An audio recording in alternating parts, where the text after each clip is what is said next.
Hello everyone, welcome to concept mutual fund में आपका स्वागत है। म्यूचुअल फंड के एक और सेशन में आपका स्वागत है। मेरा नाम धर्मेंद्र है।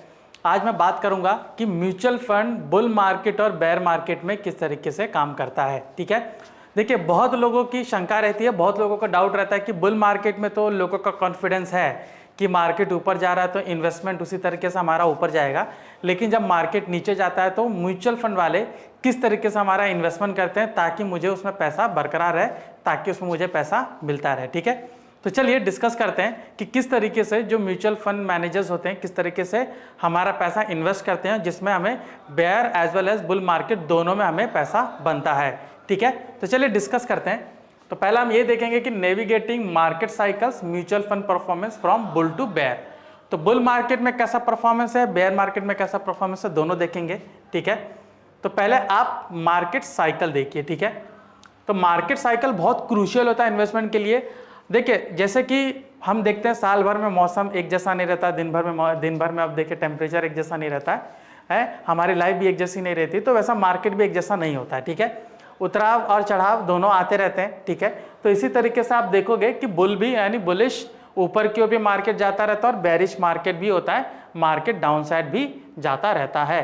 ठीक है, तो इसमें जो फंड मैनेजर्स होते हैं उनके लिए काफ़ी हम कहेंगे कि चैलेंज होता है, बहुत बड़ा चैलेंज होता है कि किस तरीके से जो इन्वेस्टमेंट है उसको हम बरकरार रखें ताकि मुझे प्रॉफिट अच्छे से मिलता रहे। ठीक है, तो यहाँ पर आप देखोगे कि इसमें हम लोग की फैक्टर्स को एनालाइज करेंगे जो कि इन्फ्लुएंस करता है हमारे परफॉर्मेंस को, और एक इफेक्टिव इन्वेस्टमेंट स्ट्रैटेजीज जो यूज़ होती है उसको आप दर्शाता है। ठीक है, तो चलिए डिस्कस करते हैं, अलग अलग मार्केट कंडीशन है। तो पहला बुल मार्केट को मैं देखूंगा। ठीक है, बुल एंड बेयर मार्केट। तो बुल मार्केट कैसा होता है कि characterize by rising prices and investors confidence. ठीक है, तो बुल मार्केट की जब मैं बात करूं कि जैसे मार्केट ऊपर जा रहा है तो इसमें जो इन्वेस्टर्स होते हैं आप देखोगे कि उनका कॉन्फिडेंस काफ़ी रहता है। ठीक है, लोग काफ़ी पैसा लगाते हैं। ठीक है, कई बार देखिए कि लोगों ने बहुत पैसा लगाया, मार्केट ऊपर की तरफ है तो उनको लगता है कि काफ़ी अच्छा परफॉर्मेंस है, काफ़ी अच्छा पैसा मिल जाएगा। ठीक है, बेरिश मार्केट क्या होता है, देखोगे कि डिक्लाइनिंग प्राइसेस एंड पेसिमिज्म। ठीक है, तो लोगों में शंका बहुत आना शुरू हो जाती है और इसके बाद क्या होता है कि मार्केट पूरी तरीके से नीचे जाएगा तो लोग इन्वेस्ट करना बंद कर देते हैं। ठीक है, यहाँ पे आप देखोगे recognising these faces helps investors make informed decision regarding mutual funds and other investment adapting strategies to maximize return। ठीक है, तो देखिए जैसे कि उतराव चढ़ाव दोनों रहता है तो हमें बहुत ही सावधानी से स्ट्रेटेजीज बनानी पड़ती है ताकि बुलिश में भी और बेरिश में भी हमें पैसा मिलता रहे। ठीक है, तो इसमें क्या होता है जब बेरिश मार्केट होता है तो लोगों की शंकाएं बढ़ जाती है, लोग सोचते हैं कि इन्वेस्ट करना चाहिए कि नहीं करना चाहिए, तो डाउट्स बहुत ज़्यादा आने शुरू होते हैं। ठीक है, लेकिन वेरियस स्ट्रैटेजीज होते हैं, जो फंड मैनेजर्स होते हैं वो इसी में एक्सपर्ट होते हैं कि भले मार्केट ऊपर जाए नीचे जाए तो मुझे किस तरीके से स्ट्रैटेजीज अपनानी चाहिए। अगर मैं ग्रोथ स्टॉक में ले रहा हूं तो किस तरीके से मुझे डिफेंसिव स्टॉक्स में भी लेना चाहिए ताकि अगर मार्केट नीचे गिर रहा तो तब भी मेरा पैसा बना रहे और बनता रहे। ठीक है, तो यहाँ पे म्यूचुअल फंड्स इन बुल मार्केट, तो बुल मार्केट में म्यूचुअल फंड्स क्या करते हैं, टिपिकली दे परफॉर्म वेल। आपने देखा होगा कि किसी भी म्यूचुअल फंड स्कीम को देख लीजिए, उसमें देखा होगा 15%, 17%, 20%, कोई तो 25-30% रिटर्न भी देते हैं, ऐसा वहाँ पर दिखा गया है। ठीक है, तो क्यों ऐसा क्यों होता है, क्योंकि उनका कॉन्फिडेंस एकदम बरकरार रहता है। आप देखोगे इकोनॉमिक ग्रोथ हो रही है, म्यूचुअल फंड स्टॉक मार्केट भाग रहा है ऊपर की ओर तो म्यूचुअल फंड भी साथ में ग्रो करता है, तो सभी लोग उस बुल रन में तो सभी को फायदा होता है, तो उसमें रिटर्न हमें अच्छा मिलता है। ठीक है, तो equity funds often lead in returns. तो इक्विटी फंड्स जो होते हैं वो बहुत अच्छा रिटर्न देते हैं। ठीक है, इक्विटी वाले जो रहते हैं वो आप देखोगे कई स्टॉक जो होते हैं वो साल भर में 100, 200, 300% रिटर्न देते हैं। ठीक है, ऐसे भी कुछ स्टॉक्स होते हैं, इसकी वजह से इक्विटी फंड्स अच्छा परफॉर्म करते हैं। लेकिन जो बॉन्ड फंड्स होते हैं वो लैग करते हैं, क्योंकि बॉन्ड का रिटर्न आप देखोगे 7-8-9% ही रहता है। कोई कॉर्पोरेट बॉन्ड्स हो गया तो 12-13% आपको दे देगा। ठीक है, लेकिन वो बहुत रिस्की बॉन्ड्स होते हैं, तो फंड मैनेजर बहुत सोचते हैं ऐसे रिस्की बॉन्ड में इन्वेस्ट करने से पहले। तो आप देखोगे understanding these trends can help investors to choose the right funds to capitalize on upward momentum. अभी अपवर्ड मोमेंटम तो है, लेकिन हमें हेज भी करने आना चाहिए, हमें कुछ ऐसे स्टॉक भी लेने चाहिए, कुछ ऐसे स्कीम भी लेने चाहिए जो डाउनवर्ड्स मोमेंटम में मुझे बचा के रखे। ठीक है, तो देखिए ये लोग कैसे यूज करते हैं mutual funds in bear market. ठीक है, कैसे स्ट्रैटेजीज यूज करते हैं। बेयर मार्केट में mutual fund face challenges as market condition deteriorate. ठीक है, मार्केट कंडीशन बहुत ही खराब रहती है, क्योंकि इन्वेस्टर्स लोगों का जो कॉन्फिडेंस रहता है पूरा गिरा हुआ था, वो जल्दी इन्वेस्ट नहीं करते हैं। और कोई ऐसी स्कीम्स भी नहीं आती जिसके वजह से लोग सोचे कि मुझे इसमें इन्वेस्ट करते हैं अच्छा पैसा मिलेगा, क्योंकि पूरा मार्केट ही डाउनफॉल हो रहा है। कोई भी आप सेगमेंट देख लीजिए, कोई भी सेक्टर देख लीजिए, अच्छा परफॉर्म नहीं करता है, ठीक है, क्योंकि मार्केट क्या दर्शाता है, पूरी इकोनॉमी को दर्शाता है।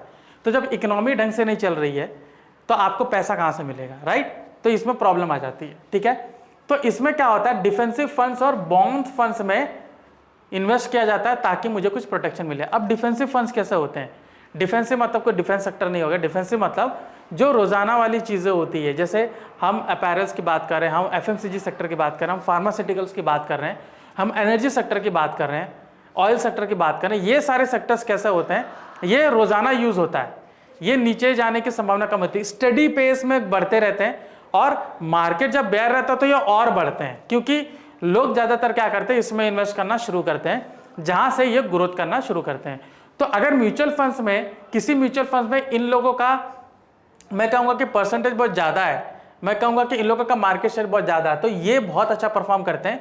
तो जिस म्यूचुअल फंड स्कीम में ये सारे स्टॉक्स हैं, डिफेंसिव स्टॉक्स हैं, तो वो स्कीम अच्छा परफॉर्मेंस करता है बेयर मार्केट में भी, ठीक है। तो यहाँ पर आप देखोगे कि overall performance tends to decline. Overall तो डिक्लाइन हो गई, क्योंकि सारे लोग डिफेंस या बॉन्ड्स में पूरी तरीके से इन्वेस्ट नहीं करेंगे, राइट। तो वहां पर आप देखिए कि ओवरऑल तो डाउन ट्रेंड रहेगा, लेकिन जो मुझे लॉस बहुत ज्यादा हो रहा था वो कम होगा, बिकॉज मैंने यहाँ पर हेजिंग कर रखी है, या मैंने यहाँ पर डाइवर्सिफाई कर रखा है, जहां पे defensive bonds, defensive funds and bonds में इन्वेस्ट कर रखा है, ठीक है। तो यहाँ पर जो इन्वेस्टर्स होते हैं, कुछ स्ट्रैटेजीज आते हैं जाकि लॉस मिनिमाइज हो जाए, ठीक है। तो मैं डाइवर्सिफिकेशन पे जाता हूँ। अभी मैं ऐसे सेक्टर में इन्वेस्ट करूंगा जो फंड मैनेजर्स होते हैं, जो कि डाउन ट्रेंड में भी मैं कहूँगा कि बहुत अच्छा परफॉर्मेंस नहीं, लेकिन परफॉर्मेंस देते हैं, ठीक है। जिसके वजह से क्या होता है कि जहाँ मेरा डिक्लाइन हो रहा है, ये मेरा मुझे अच्छे खासा प्रॉफिट दे रहा है, तो मेरा जो लॉस होता है वो कम हो जाएगा, ठीक है। तो इस तरीके से डिफेंसिव स्ट्रैटेजीज वो लोग अपनाते हैं, ठीक है।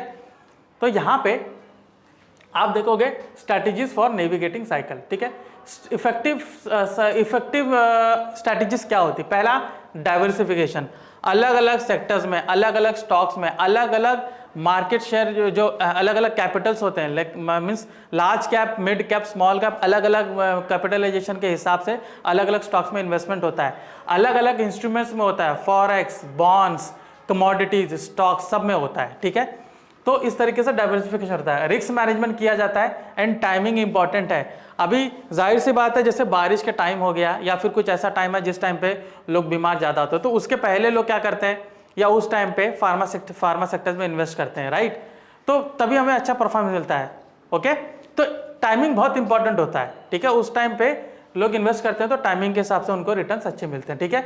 Asset allocation based on market condition can help mitigate risk and enhance potential return, making it essential to stay informed and proactive. Asset allocation जो वो लोग करते हैं बहुत इफेक्टिव भी करते हैं, ताकि मुझे रिटर्न्स अच्छे मिल सके, ठीक है। तो कंक्लूजन यहाँ पर ये बोल सकता हूँ कि in conclusion, understanding the dynamics of market cycle is vital for mutual fund investors by recognizing the characteristics of bulls and bear market and implementing effective strategies, investors can optimize their portfolio performance and achieve a long term benefits, ठीक है, long term financial goals, जो भी long term financial goals है वो achieve कर सकते हैं। तो देखिए, हमें सभी पता है कि बुलिश और बैरिश होता है, तो एक साइकिल को पहले समझिए। सिर्फ म्यूचुअल फंड में पैसा लगा के छोड़ देना सिर्फ सही नहीं होता है, म्यूचुअल फंड को हमेशा हम रिस्ट्रक्चर करते रहते हैं।